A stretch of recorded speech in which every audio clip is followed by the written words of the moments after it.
What's up, beautiful people? I'm Nathaniel Perl, And I'm Sami Scebba. and welcome to Curious Chimps Podcast, a show where we explore the infinite complexities of the human experience. We do not endorse anything illegal, so please consult doctors, do your research, and for the love of all that is holy, be safe. Curious Chimps.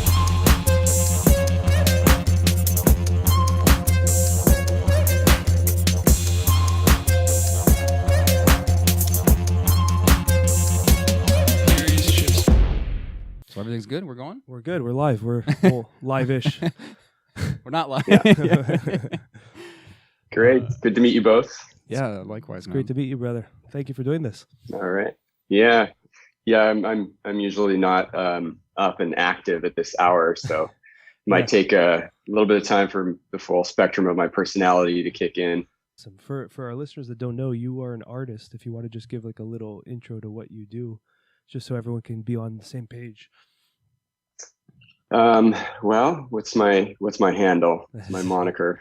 Psychedelic visionary artist. Dedicated to mapping out the infinite dimensions of hyperspace with whatever medium I can get my hands on, and with as much accuracy as I can convey. So yeah, multimedia artist. And hyperspatial cartographer. I love it. So were you always this way, or did this path kind of unfold as you progressed through life, or were you always drawing in this kind for me it was a pretty dramatic turn of events for me that was initiated from an entheogenic experience when I was 17.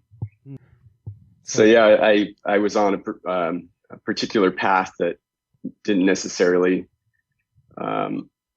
seem like it was leading to a positive direction, not necessarily hanging out with the life affirming characters around me, and getting into some trouble that would inevitably lead to more trouble. And my older brother had seen the direction that it was leading in, and he was like, you should be hanging out with me and my friends, and provided an opportunity for an experience that just blew the lid off my previous imagination of myself. And for me, the visionary experience was the most predominant part of it. It was like I was just so enamored by the brilliance and luminosity of my own inner vision and inner dimension, and I felt like there was a clearly presented purpose and mission was kind of visually presented to me, that I was to be an artist, and that I needed to just put everything I had into making art, and that if I did so, then there was a golden road ahead of me, and to just trust in that. And so I had a blank sketchbook that night, and I didn't, I would do little doodles in my geography books in high school, or math books, or just do like little vignettes in the corners of, homework. But I never really considered myself an artist or dedicated myself to making a work of art. And that night I just, I had such a, the hallucinogenic experience was dictating the direction of where the pencil wanted to go. And as I was drawing, each pencil mark would kind of fractal open into another dimension. And so I was trying to like catch up with the speed of the unfurling of this like fractal phenomena on paper. Wow. And to me, it was just such a magical act, not only in the moment, but the following day, having something to look at that affirmed that something significant happened the night before. So I continued with exploring an enthusiasm for this experience, and just started filling up page after page in a sketchbook, and started making art from there. And it was a benchmark moment. It really altered the course of my life, and hasn't really slowed down since.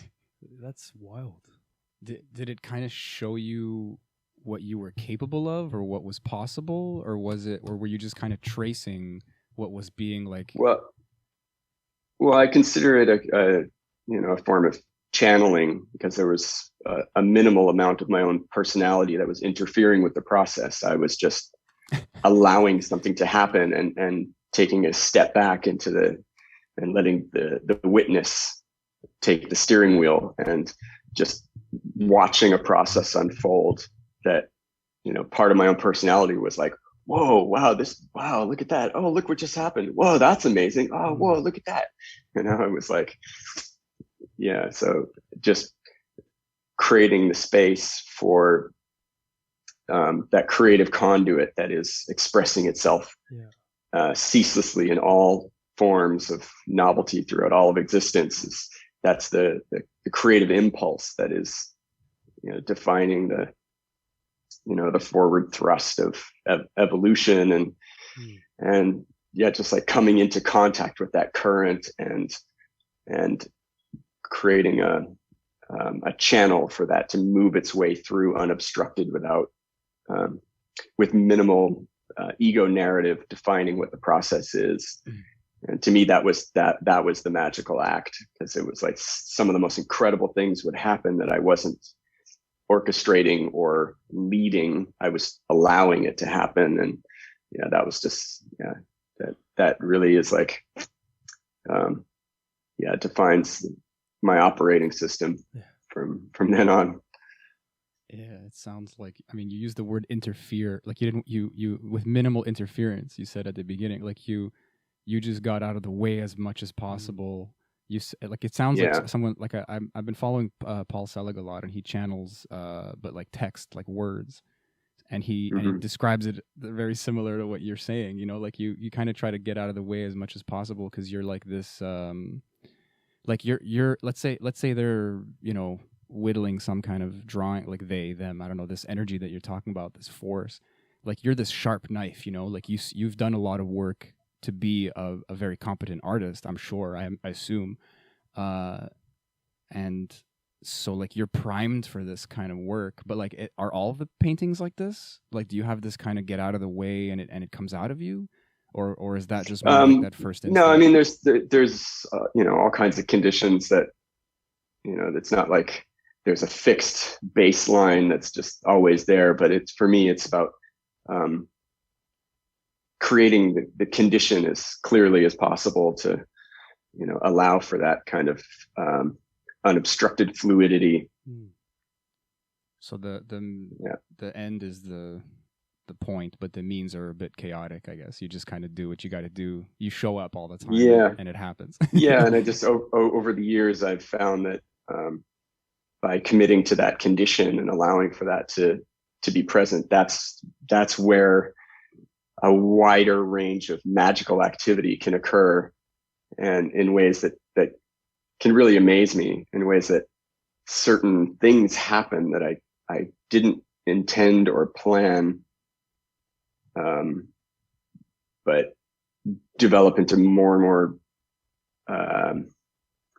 there's like more story behind it that I come to realize after the fact, or that is reflected in another when I'm bringing these works of art to different environments. And it's kind of like, oh yeah, that's what that was about. And that's why that came through. And sometimes there's just like an uncontrollable compulsion with a kind of vision, or like a seed crystal of an idea, and then going forward into the process, and then letting go of the fixation of the end results, and just kind of embarking on a journey, and then arriving in a place that is like more than I could have intended or imagined. And and it's and part of this condition is creating a kind of unobstructed momentum, or a flow state. Where it's almost like I get into this kind of hypnagogic entrainment, where I create the condition where I'm stepped out of the way and something else is coming in. And yeah, and also holding a clarity in my heart of bringing in and coming into contact with an energy that is benevolent and is for the highest good and is life affirming, and allowing that to lead the way. And yeah, That's amazing. I love the way you put it, because Yeah. it's poetic in its own. It's almost like that's part of the translation, is just like coming through your words. But well, there's just been so many examples of that through my life that Yeah. has affirmed that that is what is occurring. It's not just like a, you know, a fanciful story or an idea. It's like I've been working at this for Yeah. most of my life now, and it's, you know, it's really, yeah, it's, you know, there's, and when I say this like other energy or this other force, it's say, you know, in the larger dimension of things, there is no other. It is all unity consciousness. There is no separation from one to another. It's all one unified consciousness experiencing itself as all possibilities in order to know itself. And so whatever I'm coming into contact with is just a deeper sense of the self. Exactly. And, you know, peeling away layers of illusion or, you know, yeah, just like coming deeper into contact with a more authentic self, and allowing that to lead the way, and holding the intention of being guided by, you know, a higher dimension of life affirming goodness. And yeah, so that is infused into the creative act for me. And by coming into contact with that to me is like, you know, the highest opportunity for magic. And that's part of the affirmation, is this opportunities that I've had throughout my life to be a part of this big spectrum of, you know, audiences of people that are generally switched on to higher dimensional possibilities. So I tend to be a featured artist at, you know, these big psychedelic culture gatherings and Burning Man and Boom Festival and Azora, and, you know, yeah, so I'm kind of like put into contact with like big audiences of people that are familiar with the terrain that I explore. And then I get a lot of feedback, and some of the feedback I get is just astonishing to me, because there's a lot of things that happen in my own creative process that are, I mean, it's so transpersonal, but it's so deep and meaningful to me, but it's not necessarily mapped very blatantly in the artwork. Like, here's the subject matter, here's the title, here's what this means. You know, it is at times very occult and esoteric, but it's deeply personal. And I have my own process that I'm related to in that creative journey. And so when I put that out there, and then I have all kinds of reflections that are like completely congruent with that deeply personal process, and they're conveying it back to me from the outside in, that's amazing to me, because that creates an affirmation that there is some kind of bridge occurring that is transpersonal. You know, it's like bigger than just my own story or my own experience. It's like part of a larger psychic experience that and to me, it's like there are these dimensions of intelligence that let's say they want to be conveyed, you know, and they're using me as the medium for them to be, for it to be creative. And so when there is that continuous affirmation that is what's occurring, that is just so magical to me.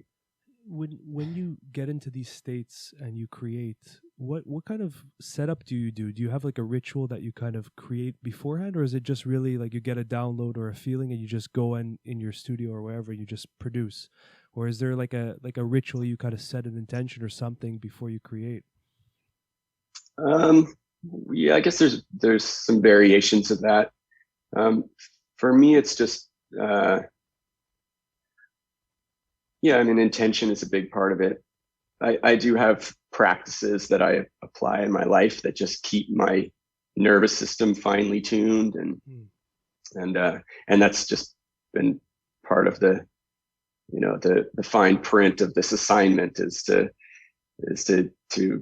integrate these kinds of things, because there were times in my life where I didn't, and it felt like I was, you know, trying to pull the ocean through a pinhole. You know, it's like there's this pressure of a fire hose is like moving through, and if I'm not creating this kind of opportunity to have my attention on my breath, or to meditate, or to be active in my body, and to, you know, to do yoga, you know, things like this, then it alleviates that pressure and creates a more of a fluidity in the process.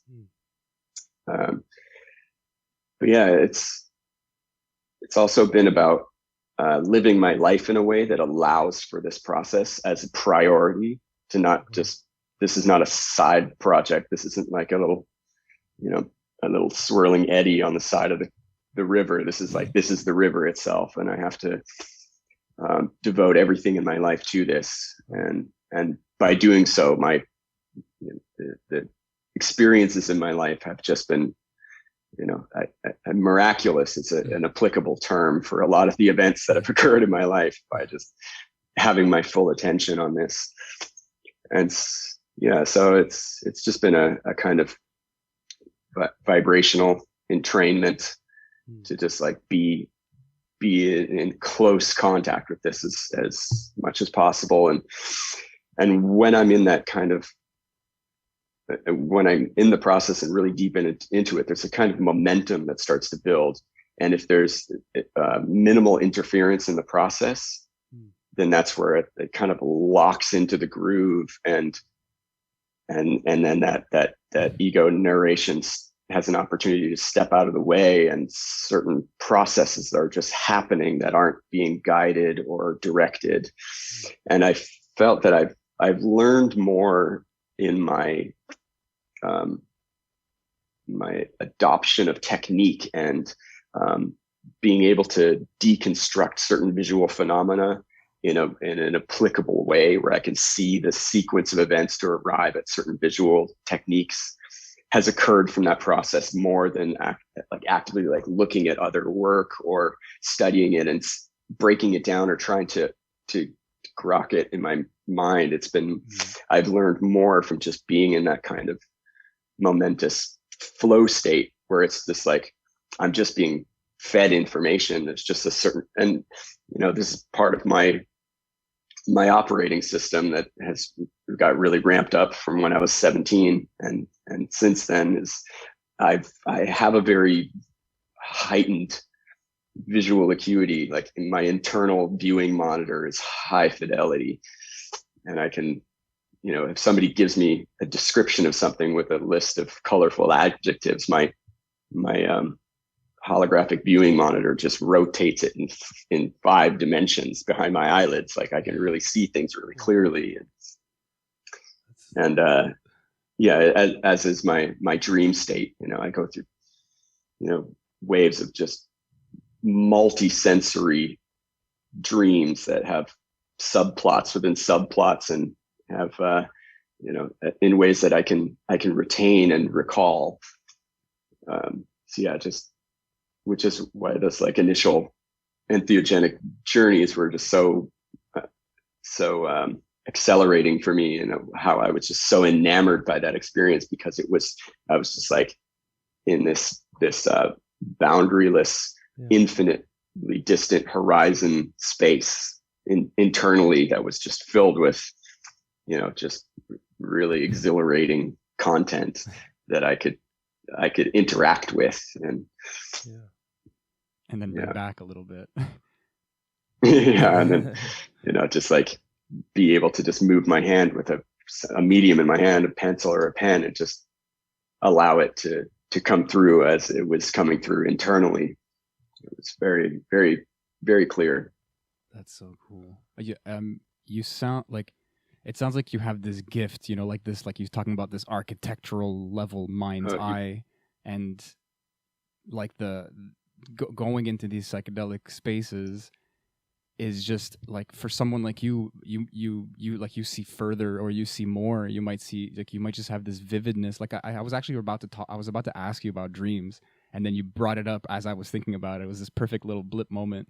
And it's like, because I used to love lucid dreaming, and a problem for me, or I mean, you know, I don't know if I'd label it a problem, but I don't have I have a mind's eye. Some people don't. I don't know if you ever heard of that. Some people can't. They don't have a visual. Like, yeah, I can't even fathom that. It's such a predominant part of my experience. I forgot what it's called. It's like apathophagia or something like that. But anyways, it's neither here nor there. But like, I feel more, I hear more, I smell more. Sight is kind of like, you know, the middle or bottom of the list for me. So when I had lucid dreams, it was very chaotic, because in waking life, I feel like sight kind of is like this anchor sense for a lot of our experiences, especially just how humans work, how society works, you know. So I would just love to go a little more into that, because it ties into how your art process seems to work. For a lot of people, the center is the art, like the production, the inspiration, the subject, if you will. But for you, it seems to be the intention, like you said, you know, just this way of living, and everything, including the art, is like kind of orbiting that. Yeah, well, my art becomes a byproduct of that condition and that quality that is defining my life and my lifestyle, and who I'm gravitated towards, and the environment I want to live in. And yeah, I choose to live a life that is in service to all life everywhere. And yeah, I think by making that choice, you are strengthened by the field in which you're embedded and supported. And, you know, by having these experiences that have given me present felt experience, interaction with, you know, the inseparableness of all things, and coming into a state of unity consciousness, and letting that be the, you know, that's the main subject matter for me. And so yeah, I see the way that my life has been wholeheartedly supported, like angelically sanctioned by making these choices. And yeah, so that's like a big element of the subject matter of my work, is conveying that somehow.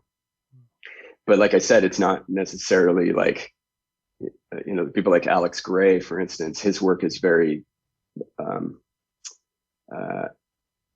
it's much more direct, I guess, in what it's conveying. I think my work is a bit more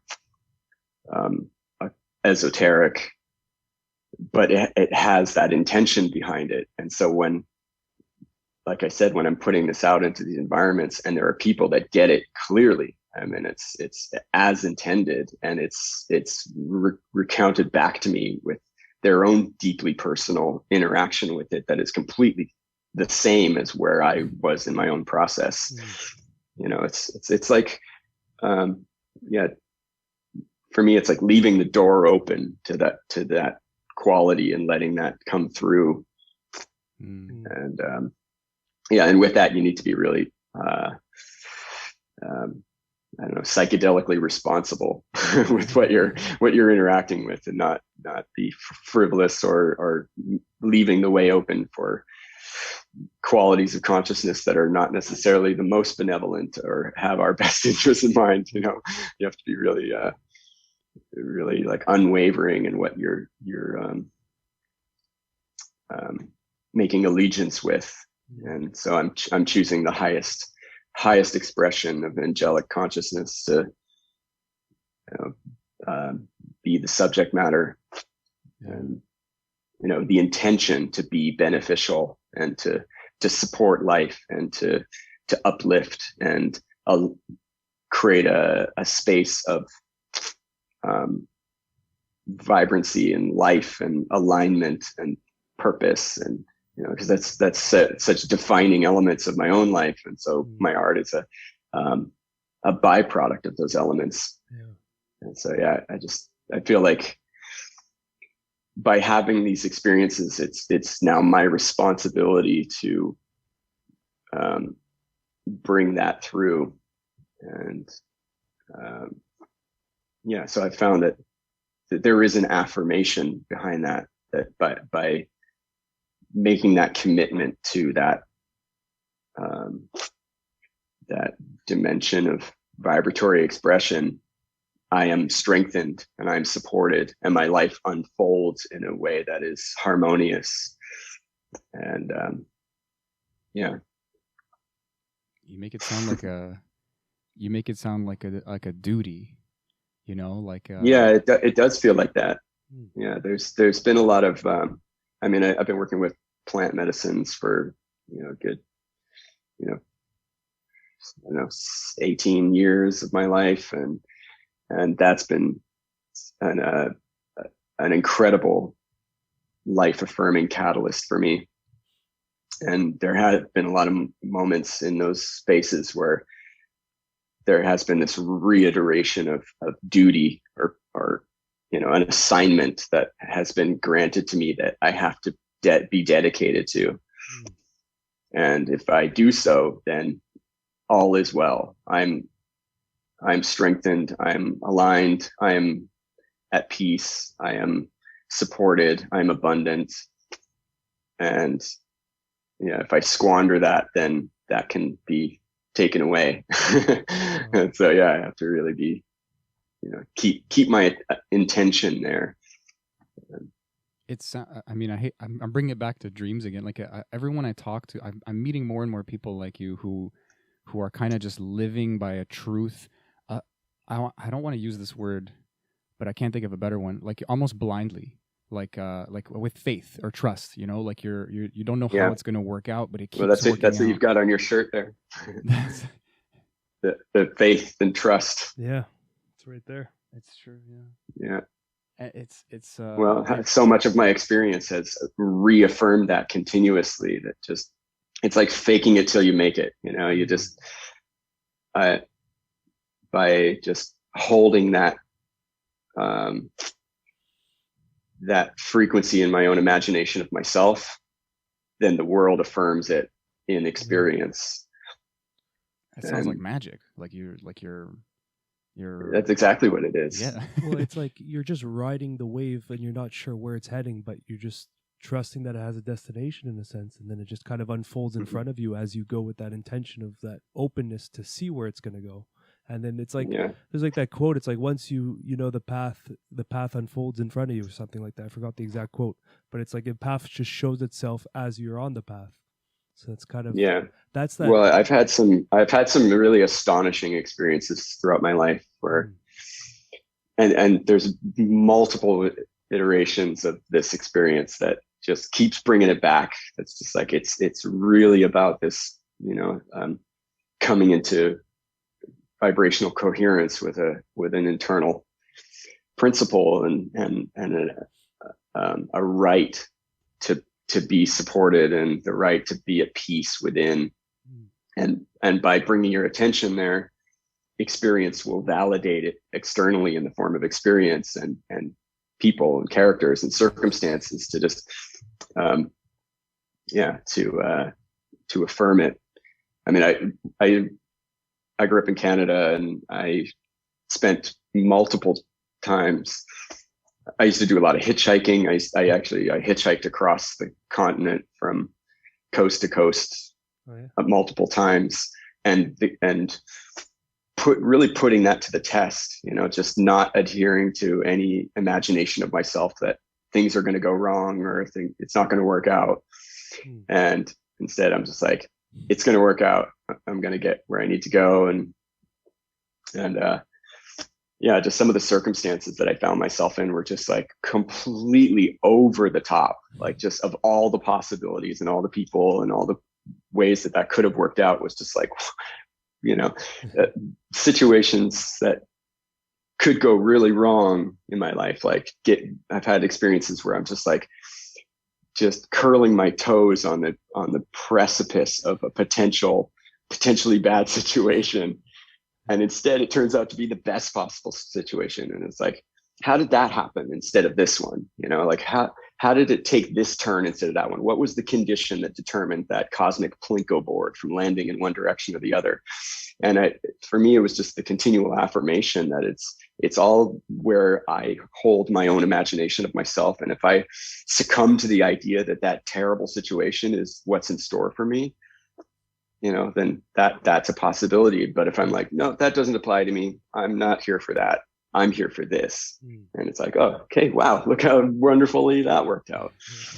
And I had an experience in one of those hitchhiking trips that really just like had driven it home in a way that like really it became a continual reference point in my heart of that. And I was hitchhiking from Vancouver to Nelson, and I was pretty overly confident about how everything just magically works out, and I'm just in complete unwavering alignment with the flow of synchronous perfection. So yeah, it's okay, I'll make it there by dinner time, it's all good. I had like a light shirt on and a backpack, and on the journey I ended up somewhere in a really high elevation, and it was getting really late, it was dark, no cars around, getting dangerously cold.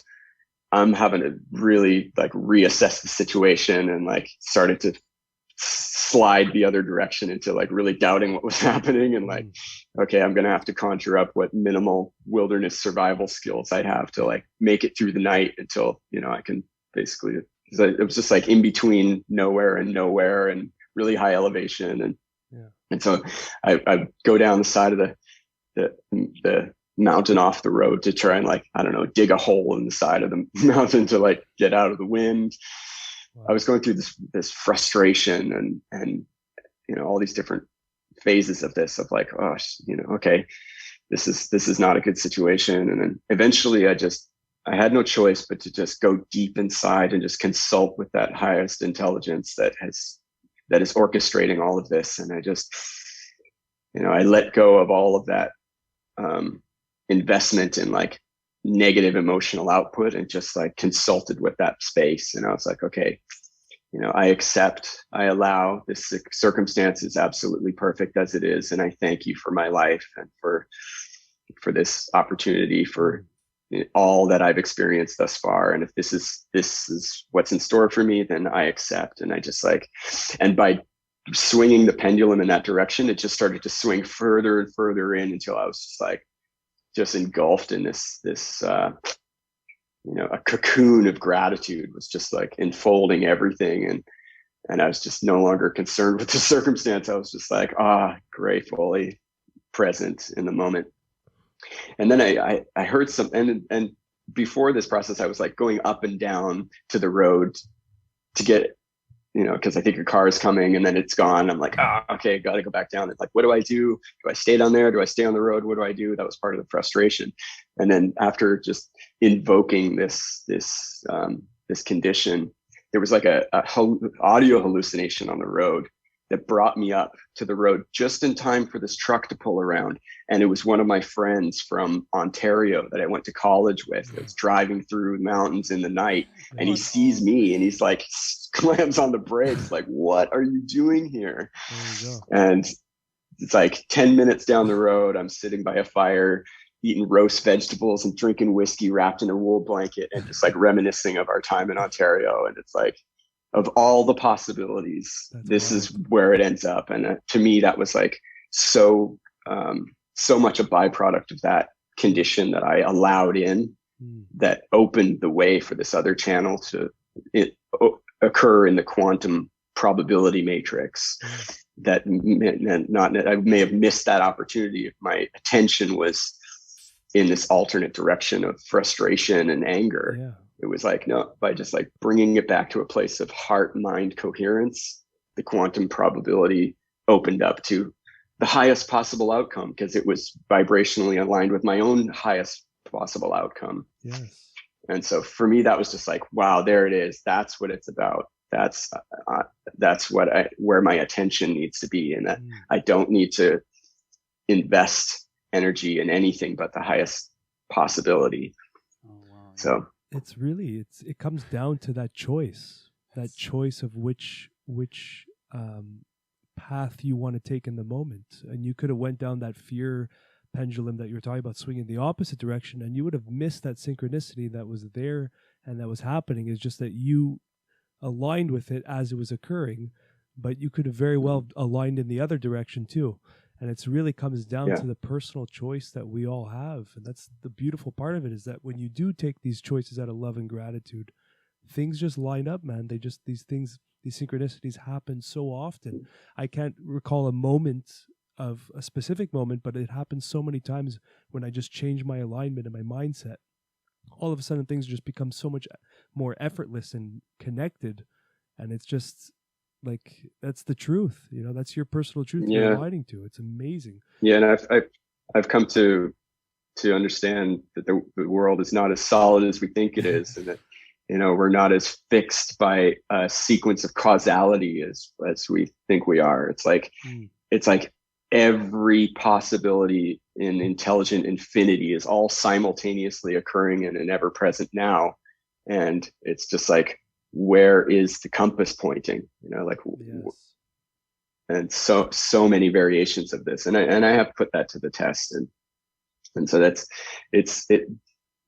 the most magical aspect of this creative journey for me is the opportunity to be dedicated to that and not be bound or constrained by, an imagination of self that is not authentic. And by just like giving it 100%, just allowing my life to be malleable in a way that can just move with the current as much as possible, is where that revelation is fully and completely presented. And that's really what is infused in my art, more than just like hyper trippy eye candy. It's like it's representing that dimension of possibilities. And so something that I've been really inspired by. I got into understanding kinesiology and how one is strengthened by concepts and ideas and statements and things that are life affirming, and that which is which is spiritually beneficial. You are like strengthened by that, and by moving in that direction, like you're physically strengthened by it. And when you're in the presence of that which is detrimental to your own spiritual growth, your body is weakened by that. And how there's these examples of how that works, that and this has been tested in thousands of test cases. Say you have an auditorium of 1,000 people, and you do this in every city on a tour. Say you have 1,000 people in the audience, and you muscle test every single person in the audience when you have 2 envelopes being held up to the audience. No one in the audience knows what's in these envelopes, but if you hold one of them up, every single person in the audience will go weak. You hold the next envelope up, every single person will go strong. And then you open the envelopes, and one of them has MSG in it. The other envelope has vitamin C. And so it's just the acknowledgement of its presence in the moment. The body responds positively or negatively. And so that same concept can be applied to anything, like that which is like life affirming and beneficial, or that which is detrimental and devolving. And so I've chosen to apply that to art, and that the intention behind a creative act can either be life affirming or it can be detrimental. And that applies to music as well. There's certain like frequency ranges that can be damaging, or certain like lyrical content or like things that can basically like impact you negatively, whether or not you're conscious of it or not. And like a prime example is I don't know if you ever heard of Stendhal syndrome. It's a term, a psychological term for being in the presence of creative acts, whether it be music or painting, that somehow bypasses the conscious mind and triggers a kind of exalted ecstasis. And so a prime example is the Sistine Chapel. And according to kinesiology, Michelangelo at the later part of his life calibrated at a really high level of consciousness. Like he had this, spiritual revelation that was really, on a really high level. And so the works of art that he created were a byproduct of that quality of consciousness.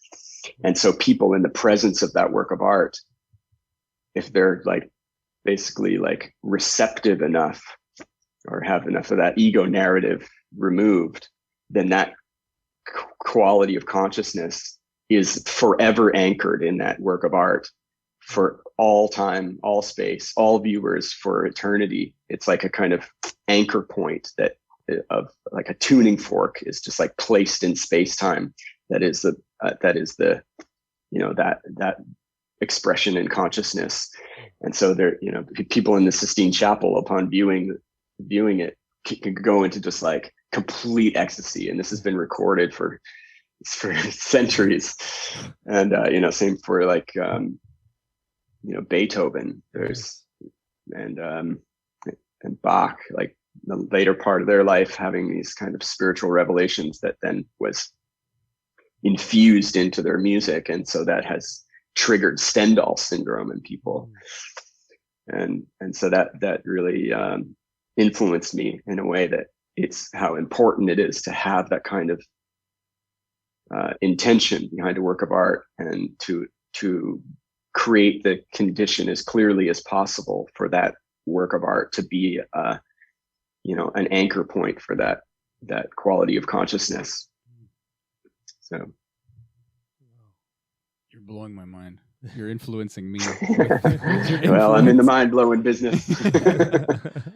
But, so that's what you meant before when you said you have this kind of like 5D like visualization of something like in your I don't know what to call it. I said the mind's eye before, but like when you're making a piece of art, whatever, like you have this inspiration, but you're thinking of what you're infusing it with. You're thinking of that tuning fork of what you're creating in space and time, like for the experience of the person who's going to see the art on these kind of like spiritual levels, like you're like it's like a vitamin versus the MSG. Yeah, it's like a time release multivitamin.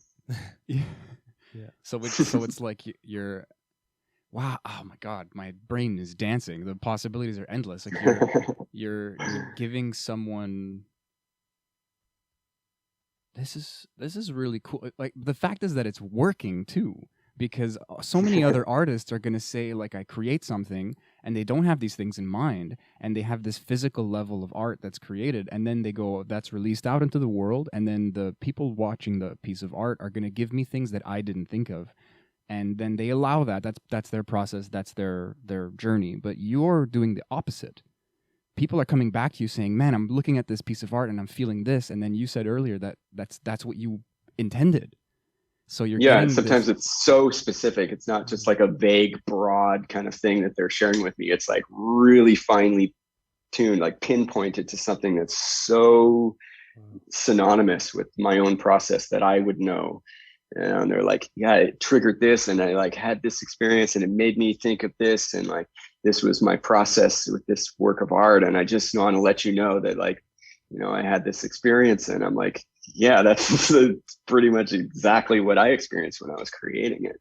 Wow. But it's just like, it's like a work of art. It's just like some hyper trippy, like tryptamine avatar being, that's like, but somehow, like so many people are conveying that to me, where I'm just like, yep, that's spot on. That's it. So yeah, that just like gives me an affirmation that there is, a higher octave of intelligence that is using me as the paintbrush to convey itself. It's fractal. You're painting, but you're the painting, and you're the paintbrush, and you're using the paintbrush. And yeah, because there's so many times in that process when I'm because I'm just like, I'm so dedicated to this. This is like the number one priority, and all other things when I get into that space just end up having to just be like pushed to the periphery. And I'm in that flow state. There are things that are just occurring where I'm just like, whoa, I'm just like, wow, that just happened. And like, whoa, look at that, just things that are just unfolding that I'm not like, I'm seeing this. Okay. I got to make that now. I need to put this idea in there. Instead, I'm just like, it's just happening. And then I arrive at something, I'm like, oh, wow, cool. Look at that. The muses have you, as they say. Yeah. Like you're, I've had these dreams where, I tend to be part of these group exhibitions. So I've been part of these events with a certain cast of characters that are well known in the visionary art world. So like Alex Gray and Mars One, and Martina Hoffman, Robert Venosa, all these people that I had admired and looked up to as like the pace car of psychedelic potential. And so it's been really wonderful to be brought into the fold and integrated amongst their ranks. And so we may not communicate with each other as often as I'd like, but I have a dream, and it's just like so vivid with multisensory intensity. I'm just like, as I'm emerging out of sleep in the dream, I'll just like sketch it out, put it together, devote the next like couple months to making a painting, because I've got an exhibition coming up that's going to be part of one of these group exhibitions, and then I'll title it something, and then bring it. And like one of these occasions, I had this. They positioned me in the gallery right next to Martina Hoffman, and my dream painting was almost the identical composition to hers. Like you could Photoshop them on top of each other. And it was like the position of all the parts like lined up perfectly. But then the title of it was identical to another artist that was in the same exhibition. So things like that are just that's really fascinating to me. It's just like, it's a whole other hyperdimensional dynamic going on, and a kind of like, this vision in a dream that's like, make this, do this exactly like this. I'm like, okay, it's got to be like this. Wow. And then I'm like, I don't know why I'm doing this painting. It's just came through like this, and I thought it was super cool, and and then just happened to be positioned in the gallery right next to the painting, and then people are like, were you two in contact? Did you like not give consciously, check in with each other before making these paintings? Like, what's going on here? And I'm like, no, that's how it plays out. You're like in some cosmic group text, and like there's some yeah, exactly. But that must be such a confirmation for you on your path to have these kind of moments where your paintings are lined up, and it's just like, it's like an aha moment. It's like, yes, like you tapped into that source. Oh, yeah, kind of cut we off. just lost you. Oh, sorry. Where did I go? We can still hear you though. Yeah. Just, Okay. Yeah, sorry. Somebody chimed in, and I just get rid of the message there. Yeah. All right, cool. Yeah, so that must be so. I don't even know what kind of words to use for this, but it just must be such an incredible feeling, like a proof. But even though the proof is not really needed anymore, it's still kind of. It's like, no, I mean the proof has just infused itself into my core operating system. Yeah. It's not even like I have to like grasp for continual affirmation. It's like, it's just the foundation of my being is informed by all of this, and so it's still kind of exciting. Yeah, it is. I mean, there's just a quality of synchronicity that occurs in my life that to me is just like so mind blowing, and like it continually surprises me, but then it shouldn't, because it's just such an occurrence throughout my life. Yeah. And it's just funny to me when those synchronicities are so glaringly obvious and so apparent and so deeply personal, and I'm just like, wow, did you see that? And like people around me are just like, huh? Oh, yeah, weird. And I'm like, weird? Like, not like, like just being in conversation or like following a train of thought, and then like, a song comes on, in the coffee shop, and the lyric is just like, boom, and I'm like, did you catch that? Like that was just like right on time. Yeah. And for me, those kinds of things are that's just the byproduct of being in that heart-mind coherence. That's just the natural state of things when you are in that alignment. That's how everything in biological expression and cosmological expression, that's how everything is naturally occurring. And it's that ego narrative that dislodges us from that unfurling of fractal perfection and symbiosis with itself. Is it's occurring always and all time in the ever-present self-existing now. And for me, it's just like living my life in a way where I become vibrationally congruent with that, and I'm kinesiologically strengthened by the field, by bringing my attention and my perception in that direction, rather than being in separation consciousness where I'm a singular entity that has a boundary to its experience of itself and is not connected to anything, rather than being inseparably quantumous with this quantum eternity. It's like, and by having my imagination of myself pointed in that direction, I have these series of events and synchronicities and just unfurling magic as commonplace. And and then it's just all perception. It's like unity consciousness and separation consciousness. It's just like I see the effects of separation consciousness, and I see the effects of unity consciousness, and unity consciousness is way more fun.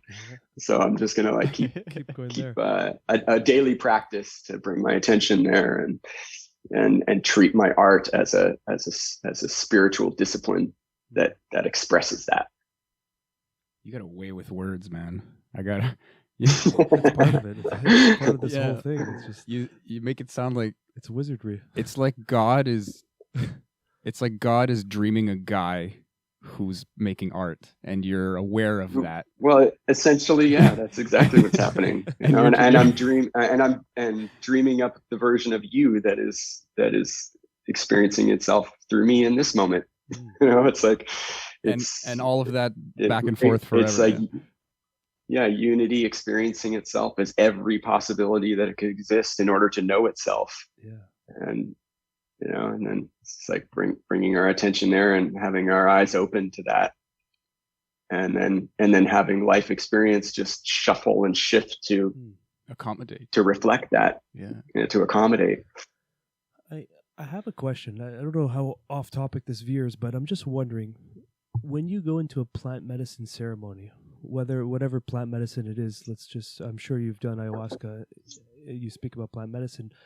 What is an experience like that for you? Is it, as you enter, it's like the students going back to school and you're just etching the design in your mind or you're familiar with what you're seeing? Is it like realms that you've tapped into so many times, both in and out of plant medicine experiences, that it's like there's no difference between the two states? Or is it like you're encountering new landscapes each time you go into ceremony? I mean, for me, it's like an opportunity for a 40,000 foot view. That's just not, just that cone of experience that's funneling down to different densities, and bringing the attention out of that pinpointed focus of my own personal life and experience, and being able to expand outwards to see a larger interplay of dynamics that are happening interdimensionally in a way. My initial foray into those plant medicine dimensions was really, so immense and so life-changing, because it happened at a time when I was going through some really intense repetitive stress kind of a carpal tunnel effect from having tattooed for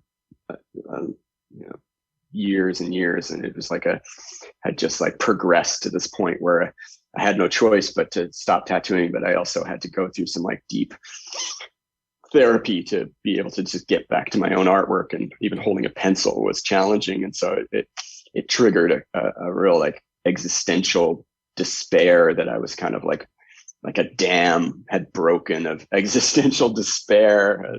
And this was like during my Saturn return. So it was like, yeah, just a huge exclamation mark on that experience was having to be addressed. And I had some experience before with some chronic pain that was with a back injury from skateboarding, and to have the opportunity to like really go in there and like address something deeper. And so years later, when I had this repetitive stress, I was like, okay, maybe it's time to like really peel the curtain back and like really take a look at this, even though it's just scared the shit out of me to have to like really look at this stuff, because there was so much distortion and fear around it. Like the idea of my personal creative expression being compromised, and that I may not be able to fulfill my duty or my purpose was like something that I didn't even want to consider or look at. And so I had this opportunity to do a plant medicine ceremony, and I had to go through the valley of the shadow of death. Pretty much, I had to just like trudge through the brambles and have to had all of it come up, all of those the worst case scenarios rear their ugly heads, and just like caricatures of my own personal unprocessed shadow material like taunting me over it. It was like really like a crazy journey. And and it came back to like the experience when I was hitchhiking, where it was like, I don't have to succumb to any of this. It's not real. Like infinite love is the only truth. That all of this is illusion. And as soon as that realization happened, it was like another pendulum where it's just like, oh yeah, infinite love is the only truth. Everything else is illusion. And it was just like, and then that initiated this journey of just like surrendering it all. It's just like, I give up. I can't fight anything. I'm not here to resist or to fight. And everything that I'm holding on to, I can just freely let it go. And there's nothing that source will not receive.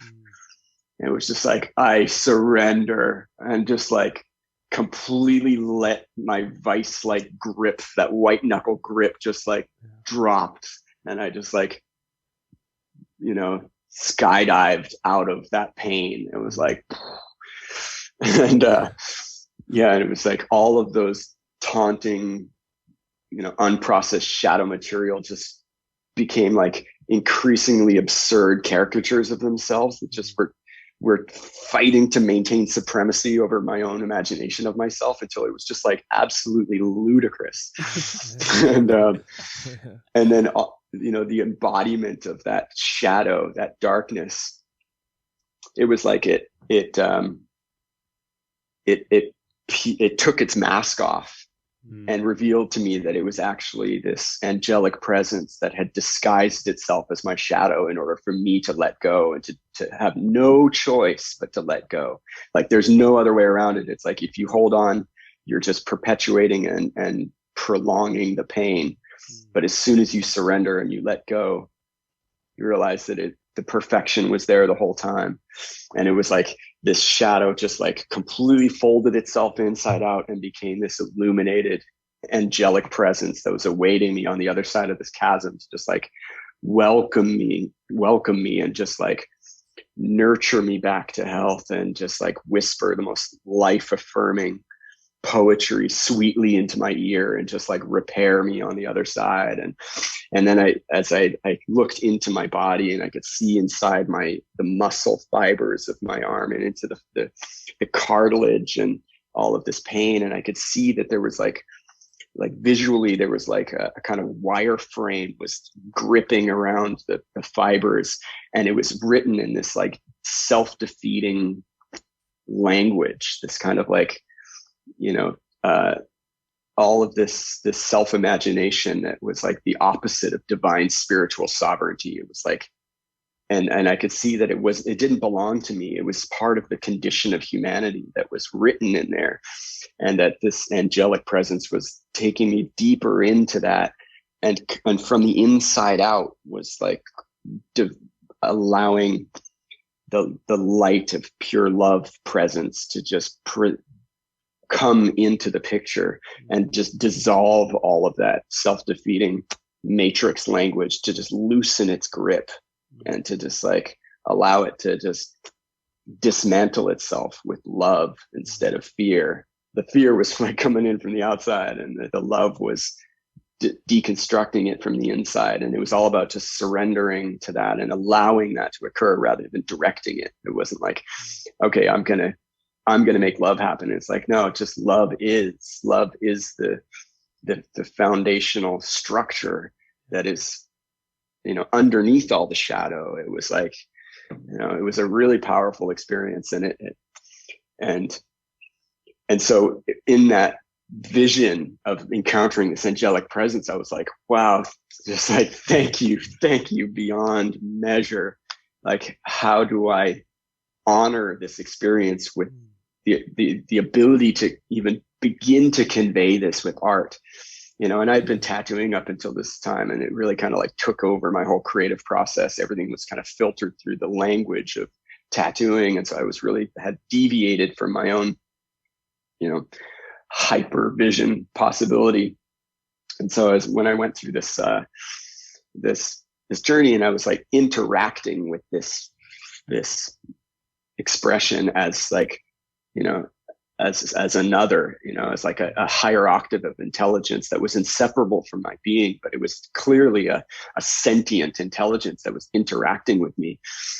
And so it was like, I will help you. And it just like deconstructed itself and the environment in which it was embedded. And I recognized all the components instantly as like, oh, that's my sketchbook from 1993. And that's that painting I did in college. And that's that album cover I did for those people. And it was just like this collage of all of this previous work that wasn't necessarily visionary, but it was like, these assets of textures and drawings and things that was just like kind of hyperdimensionally collaged into a space and a being. And and so I was like, oh, I can remember that. Oh, okay, yeah, it's all familiar. This is all my creation. This is all my unique aesthetic filter is texture mapped into this wireframe. And so it was basically just like, remember, if you can remember the architecture and the wireframe, you already have all the rest. So I was like, okay, it was like, it had a vested interest in making sure that I could grasp how to recreate it. It was like taking me through the stages and the steps of how to do it. And so at that time, I collected as much previous art as I could. And this is like early 2000s. And I went to Kinko's photocopy place, and I took all the stuff and I got it all scanned, and then I'd get it printed, but then I'd get it printed in the mirror image. And then I had like X-Acto blades. I was cutting them all out and making this whole collage while all of this is fresh. I'm like, I gotta just get on this task. This is like the next direction of my creativity. This is important. This is like a medicine piece that's going to anchor this experience for me. Like, that was the intention. It's like, I need to do this to be able to like, maintain a connection with this quality, so that it won't just drift away like a dream. I need to do this to like bring this through. And so I'm putting this together, and then within that week, there's somebody that I know and this is like after 9/11. So he's like fleeing the States, and he's like, I'm going to just move to a cabin in the woods. And I've got a desktop computer and a flatbed scanner and the latest Photoshop and a drawing tablet. Would this be of use to you? Is this like something that you would want to use? And I'm like, Yes, that would be so helpful. And so I already had all these components that was part of this process, and then I just like channeled Photoshop, like how to use Photoshop. And I had some friends that were consulting me on the process, but it basically created this opportunity to make a work of art that was like not just kind of leaning in the direction of implying this kind of experience. It was like a snapshot. It like captured it with the most like accuracy that I could have ever imagined I was capable of. And so that became part of my rehabilitation as an artist, and reaffirming the duty and the purpose of where I was meant to go with my work. And so I created this series of work from that time. And then because of that, I was invited to Boom Festival, and that's where I met Alex Gray. And so we were pretty much the only exhibiting artists at the festival, and became, we got to be really close friends and allies from there. And then from there, it just like, because of my association with that, all of a sudden I was like integrated and invited into this higher threshold of inclusion, into exhibiting with H.R. Giger, and all these people that I had admired for decades were now just like, oh, you're one of us. Yeah, come along. Like, here, be interviewed for this magazine, or here, we're going to be part of this podcast, or here, you're going to be part of this exhibition. It's just like everything just like unfurled at like an avalanche pace from there. And so that to me was like, by going through the deepest cathartic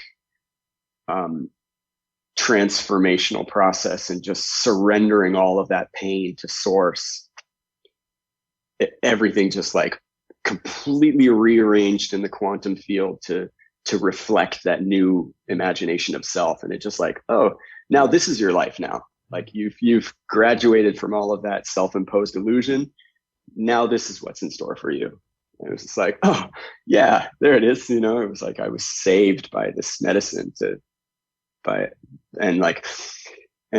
was really just like going into the root of that transpersonal pain, because it wasn't my pain. It had minimal to do with my own lifetime or the upbringing from my parents, my family, who were very supportive and very open-hearted. It had like minimal conditioning to undo. It was something way deeper. It was something that was like in the collective of humanity that had just given up its own spiritual sovereignty to an external other, and invested in unworthiness, and that we need some kind of intermediary between ourselves and source, rather than recognizing the inseparability of self from source. And so, as soon as that revelation occurred in that entheogenic space, my life just like completely alternated to something entirely different that was like kinesiologically supported. I was like, all right, this is what I'm dedicated to. This is where all my attention needs to be. And so there was a kind of reinforced duty that, because my inner holographic viewing monitor was so precise, and I was able to convey this kind of entheogenic space with such precision, that it was like, this is part of my service, because so many people have this kind of experience, but they don't have any grasp on the linguistic lexicon to even like begin to convey it, let alone a creative expression that even comes close to conveying it to another. So it's up to me to do that, because it's like really clearly presented that that's what is my skill in this life.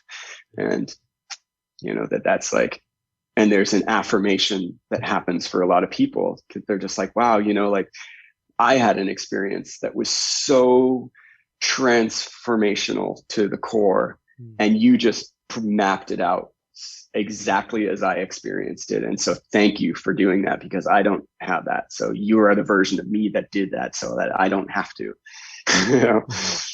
And I've had that a lot, and I've had that for myself as well. There's been experiences that I've had that I'll give you another story where I was invited to be part of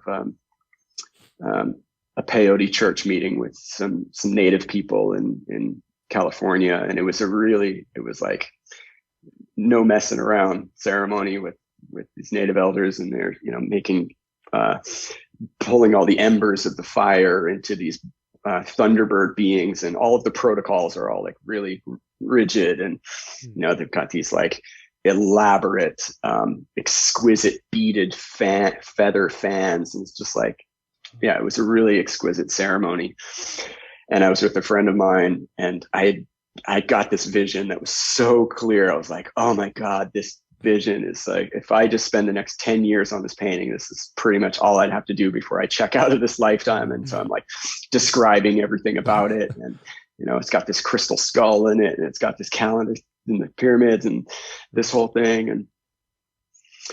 And so I was, sometimes when I get these visions, it's nice to be able to like express them verbally. It's part of my own kind of like personal notebook to just like, so I don't forget it. And then the following days, I was invited to this event in San Francisco for New Year's Eve. And as I got there, there's a friend of mine who's now like one of my closest allies, lifelong friends and artists, who's been part of these group exhibitions and part of the design team for Boom Festival. His name's Carrie Thompson. Absolutely like stellar co-creative dreaming agent character. And this was my initial meeting with him. And the basis of this meeting really defined so much of like what our friendship's about and our level of connection. And so he shows up at the event, and he's got this painting, and he's just like white as a ghost that's just like dripping. He's got this painting that he's strapped to the top of the van to deliver to the event, and it's still wet oil paint, and it like fell off the van, and the Geary Street underpass and rush hour traffic, and gets to the next traffic light, and somebody dressed like Santa Claus, he's like, hey, I think you dropped something back there. And he's like, does a U-turn, comes back around, his painting's in the middle of the road, and all the traffic's just parting around it like the Red Sea. And so he's like, just arrived with this painting. He's like, oh my God. And so later that night, he like brings me to his studio to show me something that he's working on. And I'm with my friend that was part of this peyote ceremony. He like lifts the fabric off this painting, and it's exactly what I saw in the ceremony. And I'm just like, wow, thank you for doing this so that I don't have to. So you are the version of me that has taken this on. So now I'm freed up to do so much more. I was like, wow. It was like really specific, like a premonition of the painting, but there was so much, like emotional content in what I was seeing that it was like, I had felt like, oh, I have to do that. Yeah. And then once I saw him doing the painting, I was like, oh, what a relief. Yeah, you're relieved. It's so funny because these like all the artists you're naming are like, most artists don't want to hear this, but a lot of your work is very comparable. There's some quality, there's something about it, sometimes in technical ways, sometimes just in like those feelings that you invoke in the people who are looking at it. And it's no artist is going to say, oh, that was my idea. Like, oh, thank God you did it. So I don't have to do it. But I mean, I don't have to take credit for that. It's part of the universal creative conduit that is expressing itself as Carrie Thompson, and what I'm doing is it's expressing as Luke Brown. It's also expressing as Alex Gray. It's like, it's all the same creative conduit. It's just filtering through a unique aesthetic lens that, and sometimes there's cross-pollination of that aesthetic. And that's what I found by just being in close communion with these other artists that I relate to wholeheartedly. It's like we're tapping into the same, dimensional corridors and taking notes.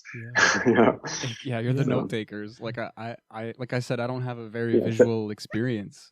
I mean, I do obviously, like in the ceremonies and with other plant medicines or anything really, but like I don't see what you see. This art is. Yeah, and you're under no obligation to. You're playing your part perfectly. But I will say that in that tuning fork way that you put so eloquently before, like I really do. It really does bring me back to those spaces, even though I don't have that visual symmetry, let's call it, like with the experience, there's some other symmetry that's so obvious and embedded. And I get part of it might be like you mentioned the word wireframe a lot, and I see that in the art, and like, you know, like in a kind of design, like, you know, if you talk about like designing like video games or something, like literally having, or if you have sculptures, you have like prototypes, like the character or like some kind of person or something like in the painting seems to be kind of enmeshed or like a part of the background that gets kind of pinched and shaped into this thing. Yeah, well, there's no definition where it ends and the environment begins. Yes. And I mean, that's what I was getting at, is that says a lot about like your whole philosophy, your whole perspective on life, and how that bleeds into there's art. so many variations of that experience that I've had in the depths of that threshold space where the definition between observer and observed dissolves, and and it comes down to a kind of omnidirectionally emanating singularity that is everywhere at once, and having this like really it's such an enamoring space for me, where just the comfort that which I am observing, I am that. So there's a holy experience there, and there's been variations of that experience that can be qualified as you know, religious experience without the religion.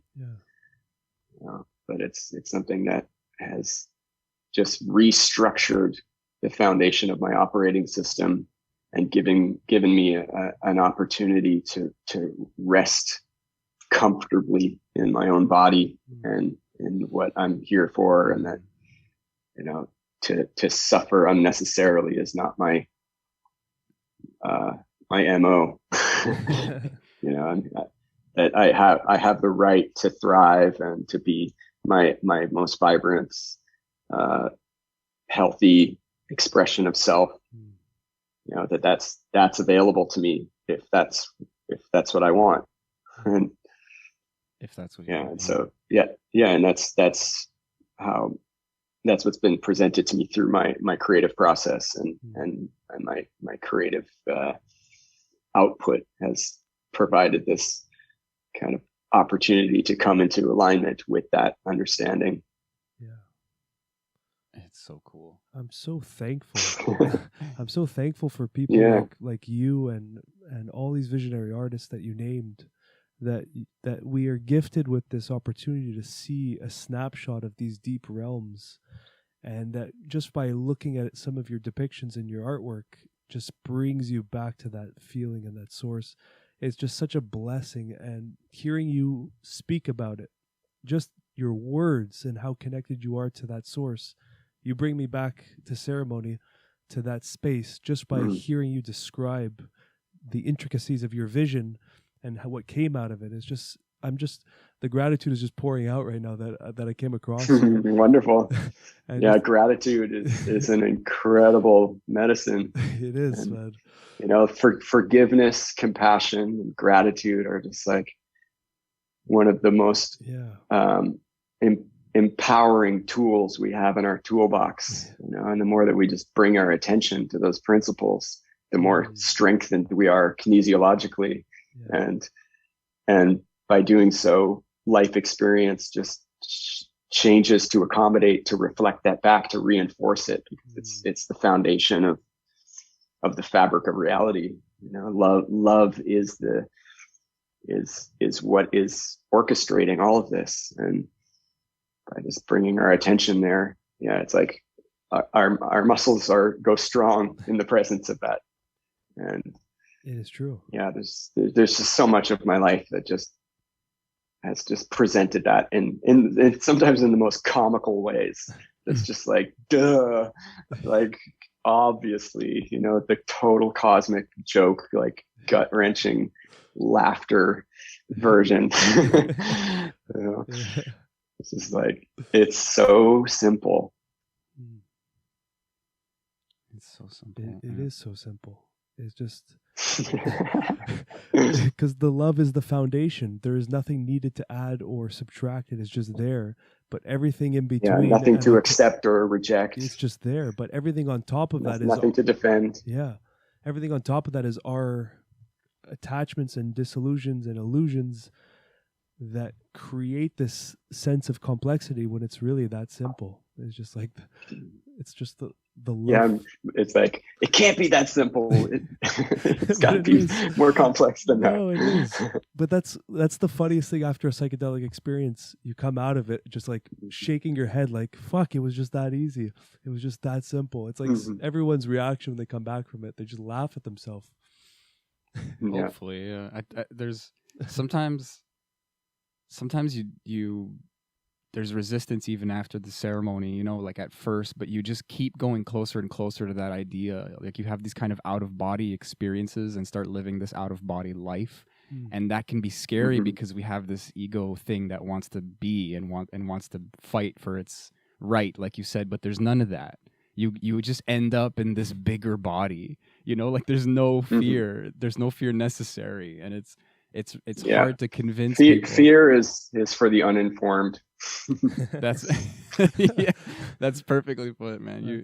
You've like you talked about white knuckling it, and like when you finally let go, there's some like it's the love pours in, man. Yeah, like you fall into something, like something just catches you. You were so afraid, but something just catches you. And you never would have known if you didn't let go. And you'll only find that out unless you let go. Yeah. The only way to find that out is to let go and to loosen your grip on all of these self-imposed illusions and concepts that no longer serve. You know, but it's like you'll never know that unless you let go. Yeah, man.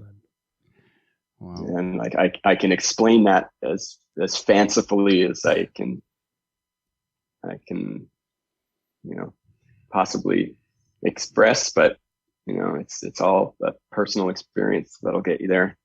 Yeah. I mean, you've done a good job, but in the end, we all words fail. Like once you find your limits, your perceived limits, you know, and everyone in their own moment in their own life just has to, or is lucky enough to have those opportunities, and then to have that information, to not have that ignorance, and to make that choice, to push that pendulum to the other side. And you get sometimes instantly rewarded. Yes. And it's so affirming, it's so gratifying, it's mystical, it's everything that you want life to be, and you're like, oh, this is all the love and the God, and this has been here the whole time, and the only thing that has obscured it is my own illusion and my own, you know, false imagination of self is the only thing that shielded me from knowing that. And all I had to do was just, you know, let go of the adherence to that false imagination of self, and then it just like it was there the entire time, and it's there for every living being on the planet is not exempt from that either. Like, wow, okay, well, I guess, you know, I have a responsibility to do something beneficial with that isn't just, you know, I can't keep that to myself. No. Oh man. Well, listen, brother, this is we hit our time, so I just want to I just want to thank you again. Incredible work. Thank you for the opportunity for that to be expressed through me, and for you to express that through you, so that we can meet in the middle. And you know, I'm so excited about this episode. I just can't wait to listen to it again. Same. Great. And thank you to Sashi for introducing us. This was an honor to have you on, and to hear you, and to see the man behind the artwork. It's truly incredible. All right. Thank you, guys. Wonderful. Take care, brother.